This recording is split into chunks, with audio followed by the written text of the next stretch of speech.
আলোচনা করতে চাই। একটা ছোট কুইজ প্রশ্ন জিজ্ঞেস করতে চাই। আফগানিস্তান ক্রিকেট বোর্ডের এই মুহূর্তে শীর্ষ পদে কে আছেন? আপনারা যারা আমাকে শুনছেন, আমি মোটামুটি একটু গ্যারান্টি দিয়ে বলতে পারি যে তাদের একটা বড় অংশ, টু বি ভেরি অনেস্ট, নামটা জানেন না। আফগানিস্তানের কথা বাদ দিলাম, অন্য যে ক্রিকেট বোর্ডগুলো রয়েছে, ভারত বাদ দিলে আমার কাছে মনে হয় ইভেন পাকিস্তান ক্রিকেট বোর্ডের দায়িত্বে কে রয়েছে সেই প্রশ্নটাও যদি র্যান্ডমলি জিজ্ঞেস করা হয় অনেকেই বলতে পারবেন না। বাংলাদেশ ক্রিকেট বোর্ডের দায়িত্বে কখন কে আসেন, কখন কে যান, আমরা শুধু এই মুহূর্তে বলে দিতে পারবো এমনটা না। মোটামুটি অন্য ক্রিকেট বোর্ডের কর্তা ব্যক্তি, সমর্থক, তারাও টুকটাক বলে দিতে পারবে প্রিভিয়াসলি কারা ছিল, ইভেন কিছু কিছু পার্টিকুলার ডিপার্টমেন্টের দায়িত্বে কারা রয়েছেন সেটাও বলে দিতে পারবেন। বাংলাদেশের পারফরমেন্সের ভবিষ্যৎ নিয়ে আমরা কোনো কিছু বলতে না পারলেও বোর্ড পরিচালনায় কারা রয়েছেন, কারা ব্যর্থ হচ্ছেন, কারা মুখে দারুণ দারুণ বুলি বলে শেষ পর্যন্ত আসলে পারফরমেন্স আনতে পারেন না, কর্মকাণ্ডের ব্যাপারে খুব একটা যে ইফেক্টিভনেস দেখাতে পেরেছেন, সেই ব্যক্তিগুলোর নাম আমরা বলে দিতে পারবো। আরেকটা প্রশ্ন, এবারের ঢাকা প্রিমিয়ার লিগে লিটন কুমার দাস কোন দলের হয়ে খেলছেন? এখন পর্যন্ত যা নিউজ, এই প্রশ্নের উত্তরও আপনারা অনেকেই দিতে পারবেন। আফগান ক্রিকেট বোর্ডে কর্তা যেই হোক না কেন, লিটন কুমার দাস কোন দলে যে ঢাকা প্রিমিয়ার লিগে খেলছেন না, এই উত্তরটা আপনারা অনেকেই দিতে পারবেন। এবার তাহলে তৃতীয় প্রশ্ন করি, লিটন কুমার দাস কেন ঢাকা প্রিমিয়ার লিগে এখন পর্যন্ত টোকেন তুলেছেন কিন্তু টিম ফাইনাল করেন নাই? এটার উত্তরটা আপনারা দিতে পারবেন। লিটন যে ধরনের পারিশ্রমিক চাচ্ছেন, পাচ্ছেন না। 50 থেকে 60 লাখ টাকা বিভিন্ন গণমাধ্যমে এসেছে লিটন কুমার দাস একটা সিজনের জন্য চান।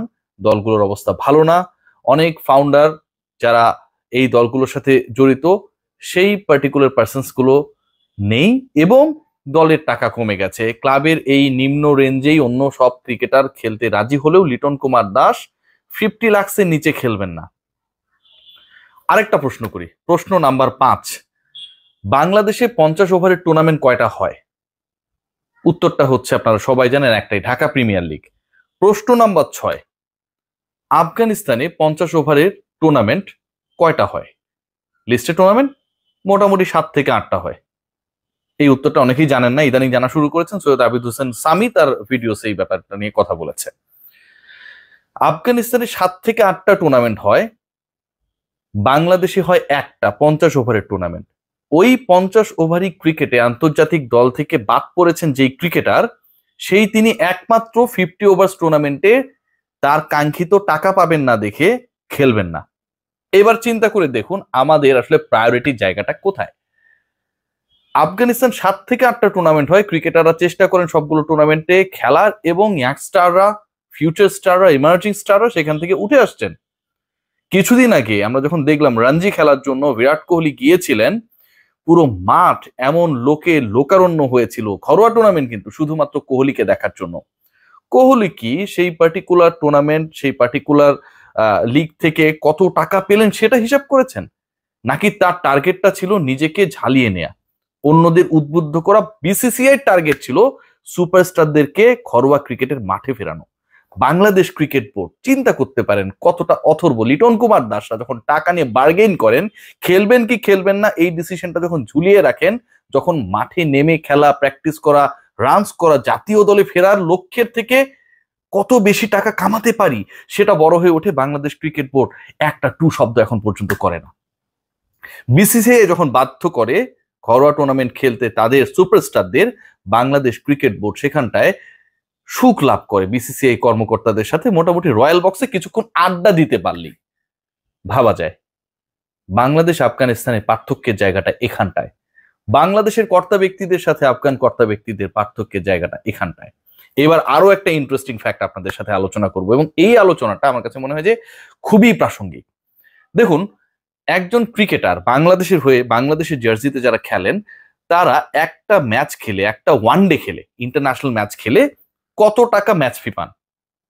অঙ্কটা কত এটা আপনারা অনেকেই জানেন, জানারই কথা। আপনারা যারা ক্রিকেটের খবর রাখেন, তাদের ম্যাচ ফির পরিমাণটা হচ্ছে 3 লাখ, 3 লাখ টাকা। এটা বাড়ানোর কথা ছিল, বাড়েনি। এরপরে বোর্ড মিটিং এ দুজন পরিচালক তারা একটা প্রপোজাল দিয়েছিল যে ম্যাচ ফি বাড়ানোর থেকে পারফরমেন্স বোনাস আমরা ইনক্রিজ করি। ভালো প্রস্তাব, দল যদি পারফর্ম করে সবাই সেটা পাবে, ম্যাচ ফি বাড়ানোর দরকার নেই, ভালো কথা। তারপরও একটা ম্যাচ খেললে একজন ক্রিকেটার ওয়ানডে খেললে 3 লাখ টাকা করে পান। এখন দেখুন, এই 3 লাখ টাকা করে যেই ক্রিকেটারটা এক ম্যাচ খেললে পান, সেই ক্রিকেটারকে 50 লাখ টাকা ওয়ানডে থেকে ম্যাচ ফি বাবদ পেতে হলে কতগুলো ওয়ানডে খেলতে হবে? 17টা। তাই তো হিসাব দাঁড়ায়, তাই তো? প্রায় 17টা ম্যাচ খেলতে হবে। লিটন কুমার দাস যে 50 লাখ টাকা ঢাকা প্রিমিয়ার লিগে, যেখানটায় হচ্ছে ধরেন Uttara club, Banani club, Gulshan club, হ্যাঁ, ব্রাদার্স ইউনিয়ন, টপ ক্লাবগুলোর বাইরেও এই ক্লাবগুলো রয়েছে, এরকম দুর্বল দুর্বল দলগুলো রয়েছে যারা আসলে খেলাটাকে গুরুত্বপূর্ণ মনে করছে, সেই দলগুলোর সাথে অথবা ঢাকা প্রিমিয়ার লিগে ঘরোয়া যেই দলের সাথে তিনি সম্পৃক্ত হবেন, যেই দলের হয়ে তিনি খেলবেন, তিনি 17টা ম্যাচ কি খেলতে পারবেন? ধরুন ওই দলটা যদি সুপার লিগে না যায় তাহলে 10-11টার বেশি ম্যাচ খেলার সুযোগ নেই। সুপার লিগেও যদি চলে যায় তারপরেও ম্যাচ সংখ্যা 17 হওয়ার চান্স নেই। লিটন কুমার দাস, আমাদের গ্লোবাল সুপারস্টার লিটন কুমার দাস, মোনালিসা, is not intend to play any DPL match যেখানটায় তার ম্যাচ ফিট টাকা, মানে আলটিমেটলি 50 লাখে চুক্তিবদ্ধ করলে তো নাম্বার অফ ম্যাচেস দিয়ে ভাগ দিলে আমরা ম্যাচ ফির একটা অ্যামাউন্ট পেয়ে যাই, ইন্টারন্যাশনাল ক্রিকেটের থেকে বেশি হবে। আপনি আন্তর্জাতিক ক্রিকেট খেলছেন, 3 লাখ পাচ্ছেন, ডিপিএল এ খেলবেন, 17টা ম্যাচ খেলার সুযোগ নিয়ে আপনি 50 লাখ চাইতেছেন। ভাবা যায়? আমরা আসলে এই বাস্তবতায় বসবাস করছি এবং এখান থেকে আমরা স্বপ্ন দেখার দুঃসাহস দেখাই। আমাদের ক্রিকেটাররা যাদের ফোকাস হওয়া উচিত খেলা, যত বেশি পারি খেলবো, টাকা আমার পেছনে দৌড়াবে, দলগুলো আমার পেছনে দৌড়াবে। সাকিব আল হাসানের ক্ষেত্রে হয়েছে না? সাকিব আল হাসানের পারিশ্রমিক ঘরোয়া ক্রিকেটে বিপিএল এ স্পষ্টভাবে কোনো দল কোনো ফ্র্যাঞ্চাইজি কখনো বলেছে? ওগুলো ভাই আন্ডার হ্যান্ড ডিলিংস এ হয়ে যায়, কারণ সাকিবকে পাওয়াটা বড় কথা, পারফর্মারকে পাওয়াটা বড় কথা, সুপারস্টারকে পাওয়াটা বড় কথা। আমরা কখনো সেভাবে চিন্তাই করতে পারিনি। আমাদের চিন্তা হচ্ছে ওই টাকায় কয় টাকা পেলাম, ব্যাংকে কত টাকা ঢুকলো, ট্যাক্সের টাকাটা দলগুলো কি দিয়ে দিবে, এই যে একটা চিন্তা, এই যে চিন্তার দাসত্ব ক্রিকেট বোর্ডের ক্ষেত্রে, ক্রিকেটারদের ক্ষেত্রে বাংলাদেশের 12টা বাজানোর জন্য এটাই যথেষ্ট।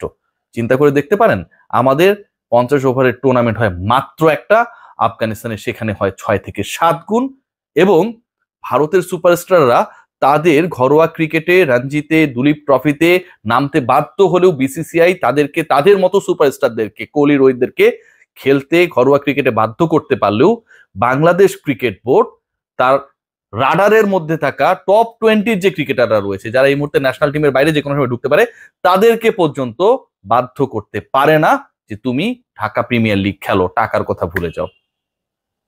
আমার কিছু বলার নেই, বাকিটা আপনারা বুঝে নিন। সবাই ভালো থাকবেন।